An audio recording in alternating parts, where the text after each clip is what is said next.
Hello class 10 students. आज हम math के सबसे important previous year objective question को chapter wise fast and easy method trick के साथ सॉल्व करने वाले हैं। ये क्वेश्चन 2026 बोर्ड एग्जाम में ऑलमोस्ट गारंटीड रिपीट होते हैं। अभी तक हमने 60 प्रश्नों को हल कर लिए हैं। अभी तक उस वीडियो को आप नहीं देखे हैं तो पहले वहाँ जा करके 1 से लेकर के 60 तक क्वेश्चन को देखें। चलिए बिना टाइम वेस्ट किए शुरू करते हैं प्रीवियस ईयर क्वेश्चन 2025 का। आज का हमारा 61 से होगा, जिसमें पहला क्वेश्चन है निम्नलिखित में से किस द्विघात बहुपद के शून्यक 3 और -10 है।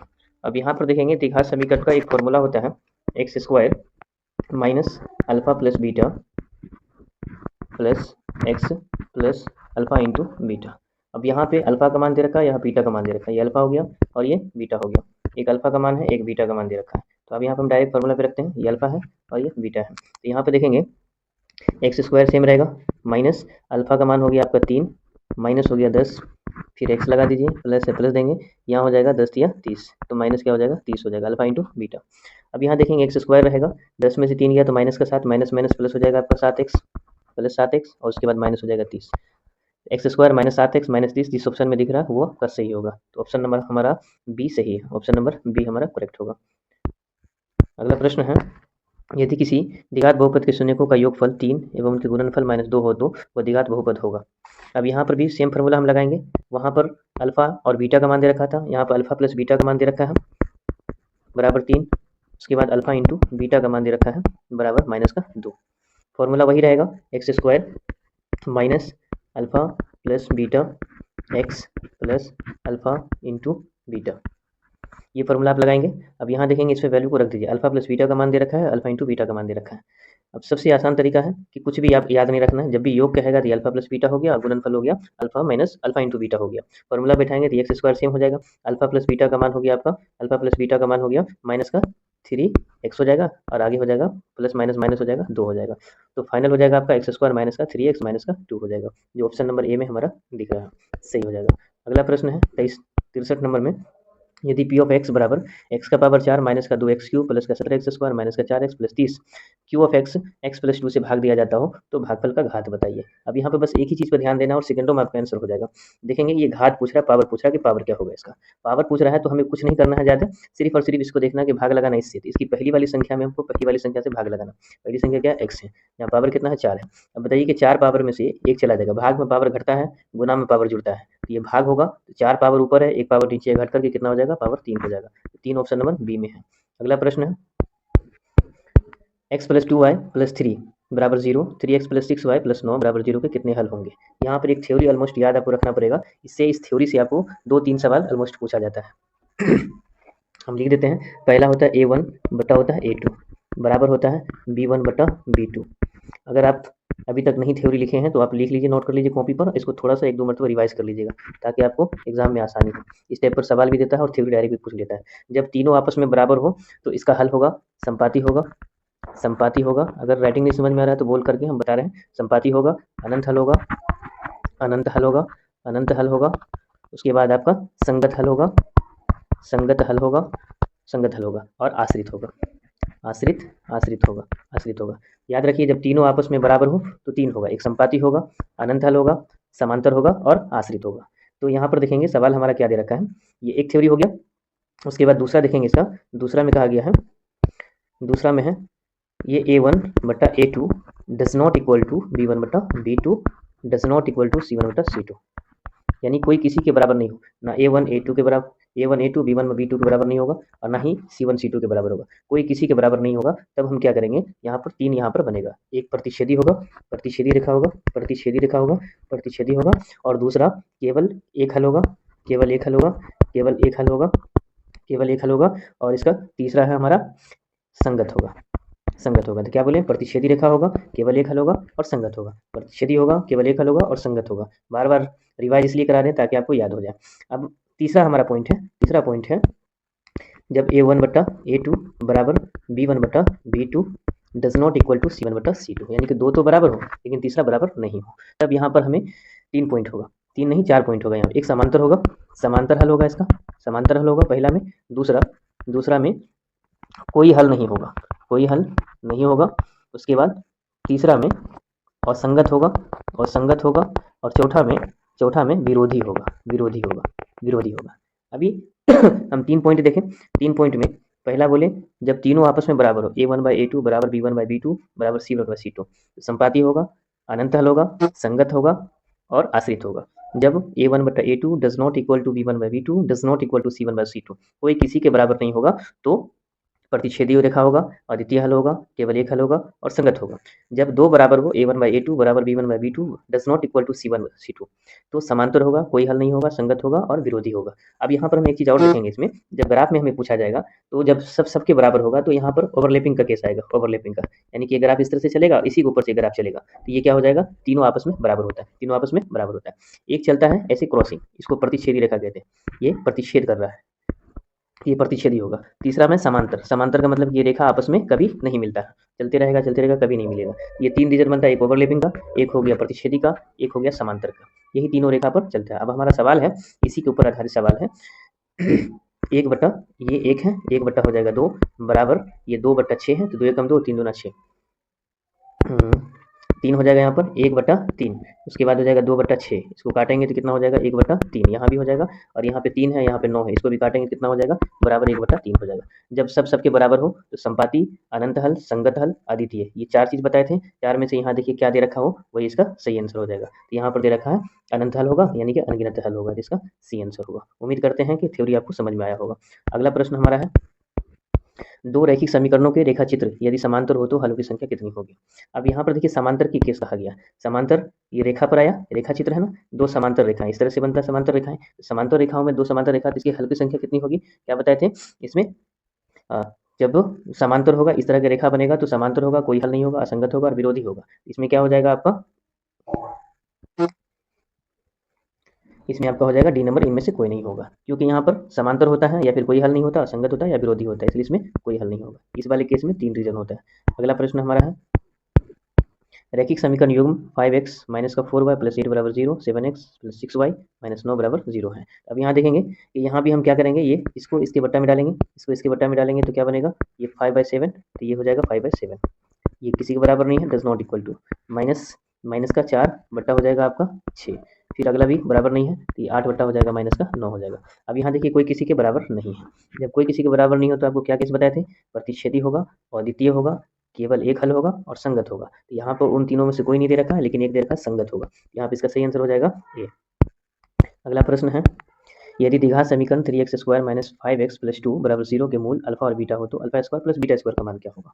अब यहाँ देखेंगे कि अल्फा प्लस बीटा, तो हमें निकालना पहले alpha plus beta. Alpha plus beta क्या होता है, माइनस बी बाय ए होता है, ये माइनस और फॉर्मूला का माइनस, माइनस बी बाय ए होता है, माइनस बी बाय ए होता है। अब यहाँ पर देखेंगे कि माइनस बी की जगह पर -5 है, तो माइनस माइनस प्लस 5 हो जाएगा, और ये बट्टा में क्या चला जाएगा 3, ए का मान 3 हो गया, ये अल्फा प्लस बीटा का हो गया। अल्फा इंटू बीटा का अगर मान की बात करें हम, अल्फा इंटू बीटा का मान हो जाएगा सी बाय ए होता है, सी का मान कितना हो गया हमारे पास में 2 हो गया, हमारे पास में 2 हो गया, और बट्टा हो गया आपका 3 हो गया। तो यहाँ पर देखिए ये 5/3 है, यहाँ पे 2/3 है। अब इसका फॉर्मूला रख करके सॉल्व करते हैं। यहाँ साइड में हम लिख देते हैं 5/3, उसके बाद निकला है 2/3, ये alpha plus beta, alpha into beta का मान हो गया। अब है आगे, अब इसका फॉर्मूला बैठाइए, अल्फा स्क्वायर हो जाएगा अब प्लस बीटा स्क्वायर हो जाएगा, बराबर होता है अल्फा प्लस बीटा का होल स्क्वायर और माइनस का 2 alpha into beta, alpha into beta. अब यहाँ अल्फा प्लस बीटा का मान जो हम निकाले थे, तो क्या निकाले थे 5/3 निकाले थे, 5/3 का स्क्वायर हो जाएगा।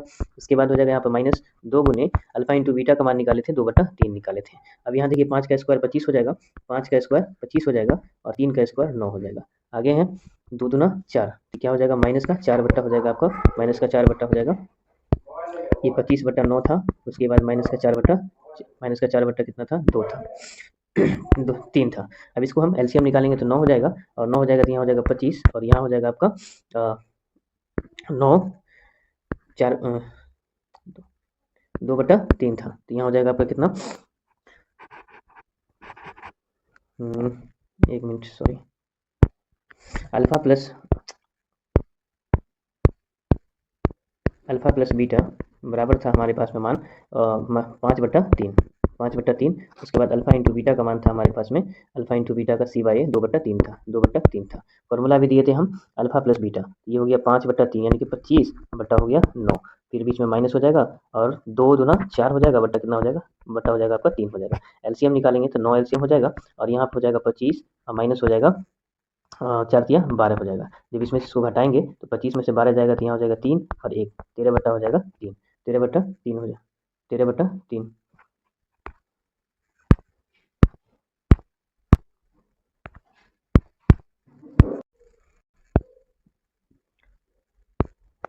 तो यहाँ पे फाइनल हमारा आंसर निकला 13/9 निकला। अब अगला प्रश्न हमारा है आज का 68। यदि द्विघात समीकरण 2x² - 7x - p = 0 का एक मूल 2 हो तो p का मान क्या होगा। अब यहाँ देखेंगे कि इसमें मान आप रख दीजिए p की जगह पर, p की जगह पर क्या सॉरी x की जगह पे 2 रखना है, ये 2 हो जाएगा इंटू x को हटा करके 2 रखेंगे, 2 का स्क्वायर 4 हो जाएगा, माइनस हो गया 7 और x को हटा करके 2 रख दिए, माइनस हो गया p, ये हो जाएगा 8 और 8 हो जाएगा और माइनस हो गया आपका 7 दूना 14 हो गया और माइनस हो गया p हो गया। अब इसमें इसको घटाएंगे कितना हो जाएगा 6 हो जाएगा, तो p बराबर क्या हो जाएगा आपका, p बराबर हो जाएगा आपका 6, p बराबर हो जाएगा आपका माइनस का 6 हो जाएगा, ये माइनस हो गया, माइनस माइनस पी है और माइनस 6 है, साइड चेंज होगा तो पी बराबर क्या हो जाएगा माइनस का 6 हो जाएगा, हमारा ऑप्शन सी सही हो जाएगा। अगला प्रश्न है यदि द्विघात समीकरण 2x² - x - 6 = 0 का एक मूल -3/2 हो तो इसका दूसरा मूल क्या होगा। अब यहाँ पर देखेंगे बहुत ही अच्छा सवाल है। अल्फा प्लस बीटा बराबर 1/2, उसके बाद है 1/2 हो गया और इसमें अल्फा का मान हमें दे रखा है, एक शून्य दे रखा है, अल्फा का मान -3 बटा कितना 2 दे रखा है। अल्फा प्लस बीटा हो गया 1/2, 1/2 कैसे -b/a यानी कि माइनस माइनस प्लस 1 हो जाएगा बटा 2 हो गया, माइनस प्लस 1 हो जाएगा बटा 2 हो जाएगा, 1/2 अल्फा प्लस बीटा का मान हो गया, अल्फा का मान गिवन डेट है हमारे पास में। अब यहाँ पर हम सीधा मान रखेंगे तो अल्फा प्लस बीटा बराबर हो गया 1/2 के, ये हो गया अल्फा प्लस बीटा का मान, अल्फा का मान दे रखा है कितना -3 बट्टा का 2 दे रखा है और इसको इस साइड लाएंगे तो क्या हो जाएगा आपका, पहले मान रख देते हैं, अल्फा का मान रख दिए प्लस हो गया बीटा बराबर हो गया 1/2 के, बराबर हो गया 1/2 हो गया। अब यहाँ देखेंगे तो बीटा बराबर हो जाएगा आपका, बीटा बराबर हो जाएगा, बीटा बराबर हो जाएगा जब ये इस साइड आएगा तो पूरा का पूरा क्या बन जाएगा प्लस बन जाएगा, 3 है कितना हो गया 4, 4 बटा हो जाएगा आपका 2, जब इसको काटेंगे कितना हो जाएगा फाइनली 2 हो जाएगा। अब हम 2 जिस ऑप्शन में हो सही है, बी नंबर का क्वेश्चन होगा आंसर होगा। अगला है 70 में द्विघात समीकरण 2x² - 6x + 3 = 0 के मूलों की प्रकृति क्या होगी। अब यहाँ पे मूल वाला फॉर्मूला आ गया। अब यहाँ मूल की प्रकृति डी बराबर अगर हम रखते हैं b² माइनस का 4ac होता है, तो b का मान क्या हो गया माइनस का 6, 6 का स्क्वायर करेंगे 36 हो जाएगा, माइनस का 4 इंटू ए का मान हो गया 2, यहाँ 2 रखेंगे इंटू सी का मान हो गया 3, यहाँ पे 3 रखेंगे, यहाँ हो जाएगा 36 माइनस 4 तिया 4 दूना 8, 8 दूना 16 हो जाएगा। जब इसको घटाएंगे तो हमारा फाइनल आंसर हो जाएगा ये हो जाएगा आपका 0, उसके बाद हो जाएगा 2, 20 हो जाएगा, 20 हो जाएगा 4 तिया 12, 12 दूना 24 सॉरी, ये 24 होगा, घटाएंगे कितना हो जाएगा 12 हो जाएगा, घटा करके 12 हो जाएगा। जब भी ये प्लस में आएगा है ना, प्लस में कुछ भी आए 1 2 3 4 5 12 13 14 कुछ भी आए प्लस में आएगा तो वास्तविक और असमान होगा। लेकिन अगर यहीं पर 0 आ जाता, 0 होता तो यहाँ पर समान हो जाता, लेकिन यहाँ पर ना 0 आता ना +1 आता, माइनस में आ जाता तो वास्तविक मूल नहीं है, तो यहाँ पर सही आंसर हो जाएगा वास्तविक और असमान होगा। अगला प्रश्न है वर्ग अंतरालों 2 -5 5 -8 8 -11 के वर्गों की लंबाई क्या होगी। यहाँ पे 2 है, यहाँ पे 2 है 5 है, 2 है 5 है, 5 है 8 है 8 है 11 है। अब इनमें से कोई भी का डिफरेंट निकाल लीजिए, कोई का डिफरेंट, -5 हो जाएगा और माइनस माइनस प्लस कितना 2 हो गया, तो बराबर कितना हो जाएगा 3 हो जाएगा, तो 3 हो जाएगा इसका सही आंसर बी नंबर। अगला प्रश्न हमारा है 72 में यदि 4 लगातार विषम संख्याओं का माध्य 6 है तो सबसे बड़ी संख्या क्या होगा। 4 लगातार विषम संख्या लेकिन माध्य यहाँ पर 6 दे रखा है, पूछा है विषम लेकिन माध्य 6 दे रखा है, तो हमें लिखना पड़ेगा x पहली संख्या हो गया प्लस दूसरी संख्या हो गया x + 2, उसके बाद तीसरी संख्या हो गया x + 4 और चौथी संख्या हो गया x + 6 और बट्टा में टोटल संख्या कितना है 4, टोटल संख्या है 4 और बराबर कितना दे रखा है माध्य 6 दे रखा है, बराबर हो गया 6। जब इन सबको जोड़ेंगे, सबको जोड़ने के बाद हो जाएगा हमारे पास 4x बन जाएगा और प्लस में 6 4 10 तो 12 हो जाएगा, बट्टा हो गया आपका 4 से गुना करेंगे तो 6 चौके 24 हो जाएगा, 6 चौके 24 हो जाएगा, ये 4x बराबर हो जाएगा यहाँ पे 12, जब इसको काटेंगे तो 3 बार में जाएगा, तो इसका फाइनल आंसर कितना हो जाएगा 3, ये 3 हो जाएगा। लेकिन पूछा क्या है सबसे बड़ी संख्या, ये 3 आया है सबसे बड़ी संख्या, सबसे बड़ी संख्या क्या है x + 6 है, तो x का मान तो निकला है 3 अब प्लस हो गया 6, बराबर कितना हो जाएगा जोड़ करके 9 हो जाएगा, तो 9 इसका फाइनल बी नंबर का ऑप्शन सही हो जाएगा, इसका बी सही हो जाएगा। अगला है प्रथम 6 समप्राकृतिक संख्याओं का माध्य क्या होगा। प्रथम 6 समप्राकृतिक संख्याओं का माध्य क्या होगा। 6 समप्राकृतिक संख्या 2 है, प्राकृतिक संख्या जो स्टार्ट होता है शुरुआत से वो 2 है 4 है 6 है 8 है 10 है, 1 2 3 4 5 और 12 है, इन सभी संख्याओं को जोड़ेंगे और कितनी संख्या है 6 संख्या, 6 से भाग देंगे, ये हो जाएगा हमारे पास 6 2 8, 8 6 14, 14 8 हो जाएगा 22, 22 10 32, 32 और 12 हो जाएगा आपका 44, 44 बट्टा हो जाएगा आपका 6, इसमें भाग लगेगा ही नहीं, इनमें से क्या हो जाएगा कोई नहीं, इनमें से कोई नहीं, सही आंसर हो जाएगा। अगला प्रश्न हमारा है 1 plus coat square theta, 1 plus coat square theta. अब देखेंगे 1 प्लस कोट स्क्वायर थीटा का यहाँ पर जो मान होता है, ये फॉर्मूला बैठाइए। ये 1 plus coat square, 1 plus coat square तो होता है डायरेक्ट फॉर्मूला होता है इसका कोसेक स्क्वायर के बराबर, कोसेक स्क्वायर थीटा के बराबर। लेकिन यहीं पर अगर 1 प्लस टेन स्क्वायर होता, 1 प्लस टेन स्क्वायर थीटा होता तो ये सेक के बराबर हो जाता है, सेक स्क्वायर थीटा के बराबर हो जाता है। तो 1 प्लस कोट स्क्वायर होता है cosec square theta, 1 plus ten square होता है सेक स्क्वायर थीटा। तो यहाँ पर दे रखा है कोट के फॉर्म में, तो यहाँ पर हो जाएगा कोसेक स्क्वायर थीटा हो जाएगा, कोसेक स्क्वायर थीटा हो जाएगा। हमारा अगला प्रश्न है 8 7 9 3 9 5 4 5 7 5 का बहुलक क्या होगा। बहुलक का मतलब जो संख्या ज़्यादा बार रिपीटेशन हो रही हो वो संख्या।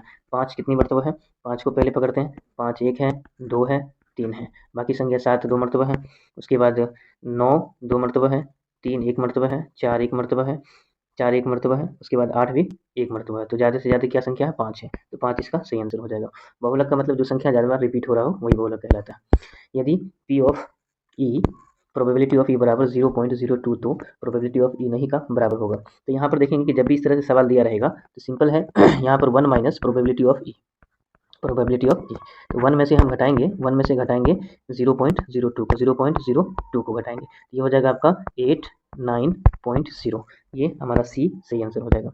अगला प्रश्न है 2 पासों को एक साथ फेंका जाता है तो ऊपर आने वाले अंकों का अंतर शून्य होने की प्रायिकता क्या होगी। अब एक पासा को फेंकेंगे, एक पासा को अगर ये पासा अगर हम देखते हैं तो पासा इस तरह से हो गया, 6 अंक लिखा होता है, 1 2 3 4 5 6 इस तरह से 6 अंक लिखा होता है। तो पासा का जो फेवरेबल आउटकम होता है, पॉसिबल जो आउटकम होता है वो 36 होता है। उसके बाद यहाँ जो फेवरेबल की बात कर रहा है कितना, तो फेवरेबल हो जाएगा 6, यानी कि 1 1 आ सकता है, 2 2 आ सकता है, 3 3 आ सकता है, 4 4 आ सकता है, 5 5 आ सकता है। तो इस तरह से ऊपर आने वाले अंकों का अंतर शून्य है, यानी कि 1 1 है, 2 2 है, 3 3 है, 4 4 है, 5 5 है, 6 6 है। तो 1 2 3 4 5 6 कितना हो गया, ये हो जाएगा आपका फेवरेबल आउटकम कितना हो जाएगा 6। तो फेवरेबल आउटकम हो गया 6 और पॉसिबल आउटकम हो गया आपका 36। इसको काटेंगे तो 1 बटा हो जाएगा 6, 1 बटा 6 जिस ऑप्शन होगा वो सही होगा, बी नंबर हमारा सही आंसर होगा। अगला है 2 सिक्कों के उछाल में दोनों पर शीर्ष आने की प्रायिकता क्या होगा। एक सिक्का को उछालेंगे तो एक सिक्का पर हेड या टेल आएगा, हेड टेल आएगा, और दूसरे सिक्का को उछालेंगे तो टेल या हेड आएगा, फिर हेड टेल। ये फेवरेबल कितना हो जाएगा 4 हो जाएगा, टेल टेल हो जाएगा, उसके बाद हेड हेड हो जाएगा। ये 4 बनता है, हेड टेल टेल टेल और हेड हेड होता है, 4 फेवरेबल होता है इसमें। तो फेवरेबल हो जाएगा हमारे पास में, सॉरी पॉसिबल आउटकम हो जाएगा यहाँ पर 6। तो यहाँ पर पॉसिबल आउटकम हो जाएगा 6 हमारे पास में। अब फेवरेबल हो जाएगा हमारे पास में, फेवरेबल हो जाएगा कितना है, 2 शीर्ष आए, यानी कि 2 हेड आए। तो 2 हेड कितना मरतबा आ रहा है, 1 मरतबा आ रहा है, एक मरतबा शीर्ष आने की, दोनों शीर्ष आने की प्रायिकता ज्ञात कीजिए। दोनों शीर्ष आएगा तो एक किसमें है, दोनों शीर्ष किसमें आएगा, 2 सिक्के को उछाल रहे हैं, 2 सिक्के को उछाल रहे हैं, तो फेवरेबल कितना हो जाएगा यहाँ पर 2 हो जाएगा फेवरेबल। तो यहाँ हो जाएगा 2 बट्टा आपका 6 हो जाएगा, काटेंगे तो 1 बट्टा कितना हो जाएगा 3 हो जाएगा, 1 बट्टा 3 हमारा ऑप्शन बी नंबर में सही हो जाएगा। जब इस चैप्टर को हम पढ़ाएंगे, चैप्टर वाइज हम पढ़ाएंगे, ऑब्जेक्टिव पढ़ाएंगे आगे, तो उसमें हम विस्तार से पढ़ेंगे और क्लियरिटी के साथ पढ़ेंगे। अभी ऑब्जेक्टिव हम पढ़ रहे हैं 2025 का प्रीवियस से पढ़ रहे हैं, तो इसमें थोड़ा सा ज़्यादा डिस्कशन करेंगे तो वीडियो लंबा हो जाएगा। अब यहाँ देखेंगे अगला प्रश्न हमारा है, एक वर्ष में एक महीना यदृच्छिक रूप से चुना जाता है तो इसके जून या सितंबर होने की प्रायिकता क्या होगी। पहली बात कि जो यहाँ पर फेवरेबल आउटकम है वो कितना है, 12 महीना का। उसके बाद हमारे पास में एक जून है, एक सितंबर है। यहाँ पर फेवरेबल कितना दे रखा है, फेवरेबल आउटकम दे रखा है, फेवरेबल आउटकम कितना हो गया 2 हो गया। ये 2 बट्टा कितना हो जाएगा 12 हो जाएगा, काटेंगे तो कितना हो जाएगा 1 बट्टा 6 बार में कट जाएगा, 1 बट्टा 6 इसका क्या हो जाएगा सही आंसर हो जाएगा सी नंबर का। अगला प्रश्न हमारा है, एक पासा की फेंक में संख्या 4 या 5 आने की प्रायिकता क्या होगा। तो यहाँ देखेंगे कि एक पासा को जब हम फेंकते हैं, एक पासा को फेंकेंगे, एक पासा पे कितना है ये पी बराबर फेवरेबल कितना हो गया, फेवरेबल हो गया आपका 6, और उसके बाद पॉसिबिलिटी कितना है 6 है, फेवरेबल कितना हो जाएगा 4 या 5, 4 या 5 कितना मतलब 2 मरतबा आएगा, ये 2 बट्टा कितना हो जाएगा 6 हो जाएगा, काटेंगे कितना हो जाएगा 1 बट्टा 3 हो जाएगा, 1 बट्टा 3 इसका सही आंसर हो जाएगा। अगला सवाल हमारा है, ये देखिए समांतर श्रेणी का पचमा पद 11 11 एवं सारवंतर 2 है तो प्रथम पद क्या होगा। अब यहाँ देखेंगे ये n का मान 5 दे रखा है, 11 है, सारवंतर 2 दे रखा है, यहाँ पर सारे का मान रखिए। अब यहाँ देखिए n का मान कितना हो गया 5 हो गया, तो फॉर्मूला आप क्या लिखते हैं, फॉर्मूला लिखते हैं an बराबर a plus n minus 1 into D. तो यहाँ पर हो जाएगा a n बराबर, n का मान तो 5 दे रखा है, a का मान हमारे पास में नहीं है, उसको छोड़ देंगे, और n का मान 5 दे रखा है, -1 हो गया, और d का मान कितना दे रखा है 2, तो d का मान हो गया, n का मान हो गया, और 11 पदों को ज्ञात करनी है, 11 पदों को ज्ञात करनी है। तो an का मान हो गया 11, an का मान हो गया 11, यहाँ 11 लिखेंगे प्लस सॉरी 11 लिखेंगे और बराबर हो जाएगा आपका 5 में से 1 गया 4, 4 दूना कितना हो जाएगा 8 हो जाएगा। तो ये 8 हो जाएगा प्लस ए हो जाएगा, इसमें से घटाएंगे कितना हो जाएगा 3 हो जाएगा। तो ए का मान कितना हो जाएगा 3, सही आंसर हो जाएगा इसका। डायरेक्ट आप बैठा सकते हैं, यहाँ पे देखिए एन का मान दे रखा है 5, उसके बाद एन का मान 11 है, डी का मान 2 है, फॉर्मूला पे बैठा दीजिएगा एन बराबर a plus n minus 1 into d. D की जगह पर डी का मान, एन की जगह पर एन का मान, एन की जगह पर एन का मान रख दीजिएगा, उसके बाद निकल जाएगा आपका। अगला प्रश्न है एन पदों वाले समांतर श्रेणी का योग N square plus 2n plus 1, इसका छठा पद क्या होगा।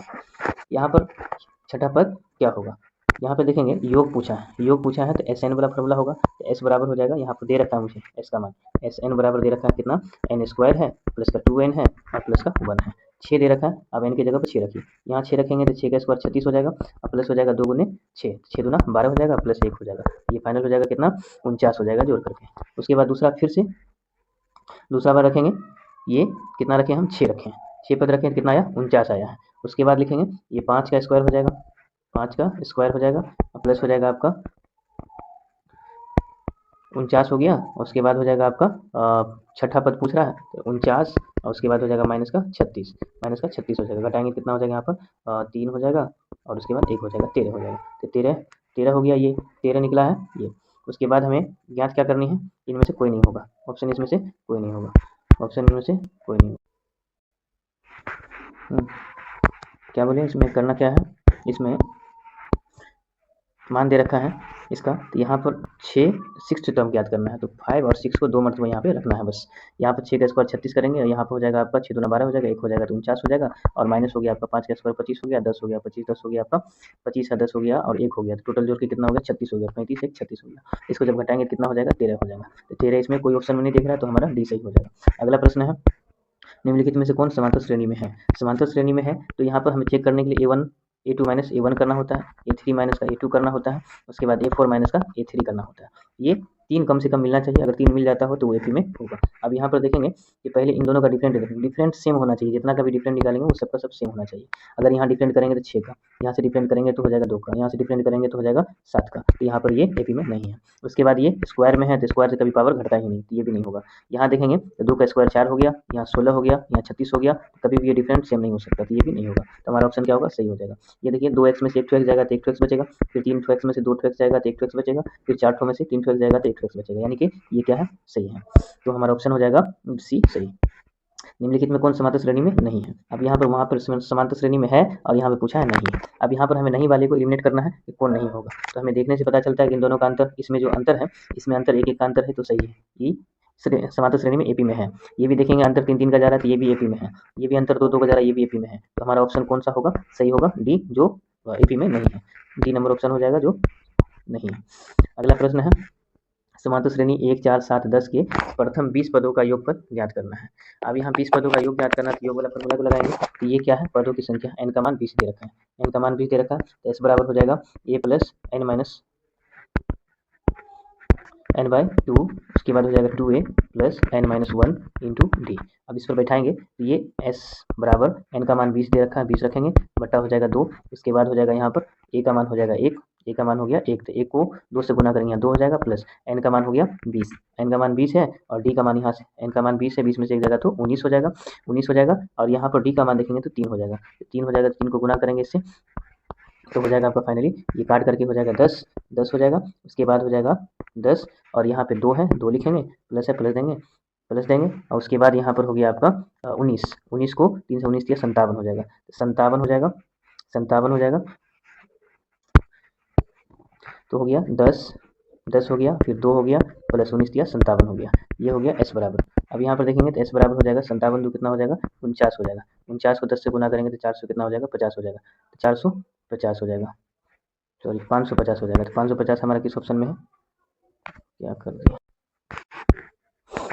इसको सॉल्व करने के बाद हमारे पास निकला 490 निकला, 490 कोई ऑप्शन में नहीं है, तो कोई भी एक ऑप्शन को 490 बना दीजिए क्योंकि इसमें डाटा रॉन्ग दे रखा है, 490 सी नंबर कर देते हैं।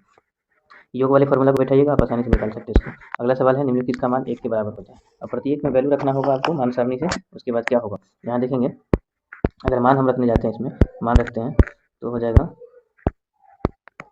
अगर यहाँ पर हम साइन का मान रखते हैं, साइन 60 डिग्री का मान, साइन 60 डिग्री का मान होता है √3/2 होता है, √3/2 होता है। और यहाँ पर होता है कोस 60 डिग्री का मान 1/2 होता है। इसका स्क्वायर हो गया और इंटू 1/2 हो गया। इसको सॉल्व करेंगे तो 1 के बराबर कभी नहीं आएगा।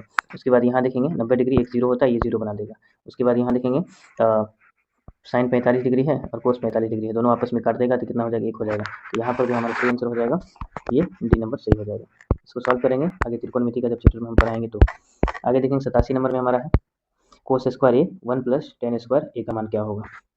कोस स्क्वायर है, कोस स्क्वायर ए, इसको सेम रखिए इंटू 1 प्लस टेन स्क्वायर का मान एक फॉर्मूला आपको दिए थे कि सेक स्क्वायर होता है, सेक स्क्वायर एक होता है। अब यहाँ देखेंगे जब इन दोनों को मल्टीप्लाई करते हैं कोस स्क्वायर ए और सेक स्क्वायर ए, उससे भी फॉर्मूला एक होता है, या फिर अगर ऐसे नहीं करते हैं तो ये कोस स्क्वायर ए रहेगा इंटू हो जाएगा आपका, ये सेक को चेंज करेंगे तो 1/कोस स्क्वायर हो जाएगा। ये दोनों कर जाएगा आपस में बराबर कितना हो जाएगा, 1 हो जाएगा। या तो डायरेक्ट फॉर्मूला याद रखिए कोस स्क्वायर ए इंटू सेक स्क्वायर ए बराबर 1 होता है, या कोस स्क्वायर ए सेक स्क्वायर को चेंज करेंगे तो 1/कोस स्क्वायर हो जाएगा, दोनों कर जाएगा तो 1 के बराबर हो जाएगा। एक इसका सही आंसर होगा। 87 नंबर सवाल है हमारा। 88 है टेन 30 डिग्री का मान क्या होगा। डायरेक्ट टेन 30 डिग्री का मान पूछा है तो 1/√3 हो जाएगा। सी नंबर का सही होगा। मान सारणी आपको देखेंगे त्रिकोणमिति जब पढ़ाएंगे चैप्टर वाइज तो उसमें हम मान सारणी 2 मिनट में सिखाएंगे, 5 सेकंड में आपको याद करा देंगे। अगला है कोस 60 डिग्री का मान क्या होगा। कोस 60 डिग्री का मान √3/2 हो जाएगा। 90 में है साइन स्क्वायर 90 डिग्री माइनस का टेन स्क्वायर 45 डिग्री क्या होगा। Sine square 90 degree, sine 90 degree का मान होता है 1, 1 का स्क्वायर 1 ही होगा, माइनस टेन 45 डिग्री का मान होता है 1, ये बराबर क्या हो जाएगा 0 के। 0 जिस ऑप्शन में है वो सही हो जाएगा। ऑप्शन नंबर डी हमारा सही हो जाएगा।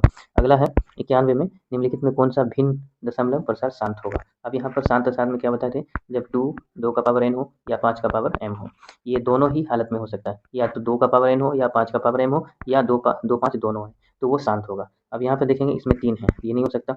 उसमें देखेंगे यहाँ पर 7 है, 7 है, ये भी नहीं हो सकता। उसके बाद देखेंगे यहाँ पर 3 है, ये भी नहीं हो सकता। यहाँ पर देखेंगे कि 2 और 5 दोनों दिख रहा है तो सही ऑप्शन हो जाएगा, डी हमारा सही ऑप्शन होगा। उसके बाद है पी बाय 2 का पावर n इंटू 5 का पावर m के रूप में 0.505 को लिखा जा सकता है। किस रूप में लिखा जा सकता है, यहाँ देखिए इसी पे काम करना है आपको, इसके रूप में लाना। यहाँ पर 0.505 है, जब दशमलव हटाएंगे तो यहाँ पर हो जाएगा 3 तो 0। अब इसको काटेंगे 5 से काटिए, तो 5 से काटेंगे तो 1 0 1 हो जाएगा। नीचे में देखेंगे इसको जब हम काटेंगे 200 बार में कट जाएगा। 200 का जब फैक्टर निकालेंगे, 200 का फैक्टर निकालेंगे तो कुछ 2 का पावर 3 निकलेगा और उसके बाद 5 हो जाएगा। 2 का पावर 3 8 हो, 2 का पावर 3 हो जाएगा। उसके बाद हो जाएगा 5 का स्क्वायर हो जाएगा, 25 8 हो जाएगा आपका 200, 25 8 200। ये वाला ऑप्शन जिसमें है वो सही हो जाएगा। तो ऑप्शन हमारा हो जाएगा आपका डी नंबर का सही हो जाएगा। अगला प्रश्न है,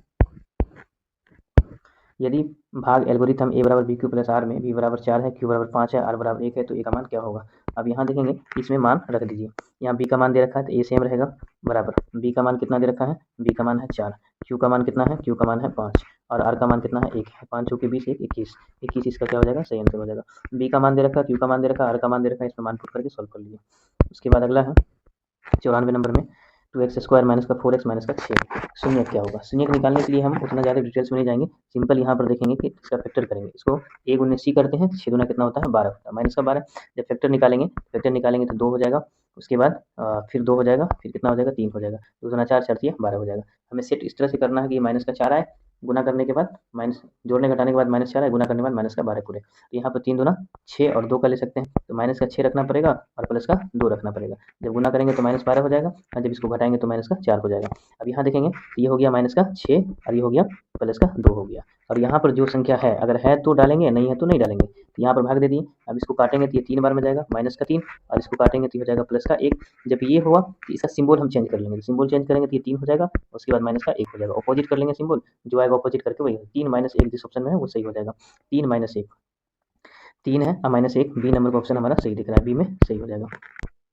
अगला प्रश्न है बहुपद x का power 3 plus x square plus 2x plus 1, x square plus 2x plus 1 का घात क्या होगा। यहाँ पर पावर पूछा है तो हमें किसी से मतलब नहीं है, पहली का पहली संख्या से मतलब है। जब इन दोनों को गुना करेंगे तो गुना में पावर जुड़ता है, 3 2 कितना हो जाएगा 5 हो जाएगा, 5 इसका सही आंसर हो जाएगा। अगला प्रश्न है निम्नलिखित में कौन बहुपद नहीं है। अब यहाँ पर बहुपद नहीं है, इस टाइप का सवाल हम पीछे भी बता चुके हैं कि बहुपद कैसे निकालेंगे। ये देखेंगे बहुपद है, ये बहुपद है, ये भी देखेंगे बहुपद में है। और यहाँ पर देखेंगे अगर इसका हम एलसीएम देते हैं तो यहाँ पर हो जाएगा एक्स एलसीएम हो जाएगा, इसमें भाग देंगे एक्स एक्स को गुना करेंगे एक्स स्क्वायर हो जाएगा और प्लस का 4 हो जाएगा बराबर का 0 हो जाएगा। तो यहाँ पे एक्स स्क्वायर प्लस 4 बहुपद बनता है, ये भी बहुपद है, तो कौन सा नहीं है, सी हमारा सही आंसर होगा, ये बहुपद नहीं है। अगला है निम्नलिखित में से किस द्विघात बहुपद के शून्य 2 माइनस का 2 है। अब यहाँ पे देखेंगे इसको हम शून्य की अल्फा का मान है, ये बीटा का मान है, अल्फा बराबर हो गया, ये बीटा बराबर हो गया। अब यहाँ पर x square alpha plus beta, alpha minus alpha plus beta होता है। तो अल्फा प्लस बीटा को करेंगे तो ये क्या हो जाएगा, 0 बना देगा, यानी कि 0x हो जाएगा। आगे में प्लस होता है, उसके बाद फिर इन दोनों को गुना करेंगे तो माइनस का 4 हो जाएगा। ये फाइनल क्या हो जाएगा, एक्स स्क्वायर हो जाएगा। 0 से जोड़िए घटाइए कुछ फर्क नहीं पड़ता, माइनस का 4 हो जाएगा। तो एक्स स्क्वायर माइनस का 4, ऑप्शन नंबर बी सही हो जाएगा। अगला है, यदि बहुपद टी स्क्वायर प्लस का 7t प्लस हो जाएगा 10 के शून्य का अल्फा और बीटा हो तो अल्फा प्लस बीटा का मान क्या होगा। योग पूछ रहा है अल्फा प्लस बीटा का मान क्या होगा। अल्फा प्लस बीटा का मान क्या होता है, माइनस बी बाई ए होता है। तो माइनस बी बाई ए होता है, बी का मान क्या है 7 है, यहाँ पर लिखेंगे माइनस का 7, और ए का मान क्या है 1 है, 1 लिखेंगे, डिवाइड करेंगे क्या होगा, माइनस का 7 ही रहेगा। तो सी आंसर सी हो जाएगा इसका। अगला प्रश्न है, sine 30 degree plus cos 30 degree minus sine 60 degree और प्लस का कोस 60 डिग्री, इसका वैल्यू क्या होगा। साइन 30 डिग्री का 1/2 होता है, प्लस 1/√3 हो गया। इसके बाद अगला में है माइनस साइन 60 डिग्री का मान हो गया √3/2 हो जाएगा। उसके बाद हो जाएगा प्लस 1/2 हो जाएगा। अब यहाँ देखिए ये दोनों सेम टर्म है, सेम टर्म में घटेगा तो क्या हो जाएगा, 0 आ जाएगा। तो 0 क्या हो जाएगा, सही आंसर हो जाएगा इसका। आज का लास्ट क्वेश्चन 100 क्वेश्चन है, जो 2025 का लास्ट क्वेश्चन है। 2025 का PYQ हम करा रहे हैं ऑब्जेक्टिव, जिसका आज लास्ट क्वेश्चन है। इसके सेशन के बाद हम 2024 का क्वेश्चन करेंगे, एक एक करके PYQ करेंगे। अब देखेंगे यहाँ पर लास्ट सवाल है, यदि द्विघात बहुपद k माइनस 1 है, एक्स स्क्वायर प्लस की एक्स प्लस 1 है, शून्य कितना दे रखा है, माइनस का 4 दे रखा है, माइनस 4 है। तो जहाँ पर x है वहाँ पे माइनस को 4 रख करके इसको सॉल्व कर लीजिए तो कितना आएगा। अब यहाँ देखिए k को सेम रखिए, माइनस 1 भी सेम रखिए, उसके बाद इंटू 4 का स्क्वायर करेंगे तो 16 हो जाएगा, प्लस हो जाएगा यहाँ पर k, और उसके बाद इंटू हो जाएगा माइनस का 4 हो जाएगा। उसके बाद है प्लस का 1 है, इसको सॉल्व करेंगे तो 16 को कैसे गुना करेंगे तो 16 की हो जाएगा, माइनस का यहाँ पे 16 हो जाएगा। फिर उसके बाद यहाँ पर देखेंगे तो माइनस का 4 की हो जाएगा और प्लस का 1 हो जाएगा। 16 के में से 4 के जाएगा तो हो जाएगा 12 के, आपका 12 के हो जाएगा, और उसके बाद 16 में से 1 जाएगा तो कितना हो जाएगा, 15 हो जाएगा, माइनस का 15 हो जाएगा। जब इसको काटेंगे यहाँ हो गया 12 के, और बराबर ले जा सकते हैं 15 को। इसको काटेंगे 4 किया 12, 4 बार में, इसको काटेंगे तो 5 बार में, तो ये 5 बटा कितना हो जाएगा, 4 हमारा फाइनल आंसर हो जाएगा। 5/4 ऑप्शन नंबर बी में सही है। ऑप्शन नंबर बी में 5 नंबर क्या हो जाएगा, सही हो जाएगा। ऐसे ही और भी क्लास 10th मैथ के important PYQ objective question cover करेंगे। वीडियो पसंद आए तो लाइक शेयर और फॉलो कीजिए। नेक्स्ट वीडियो में मिलते हैं। Thanks for watching.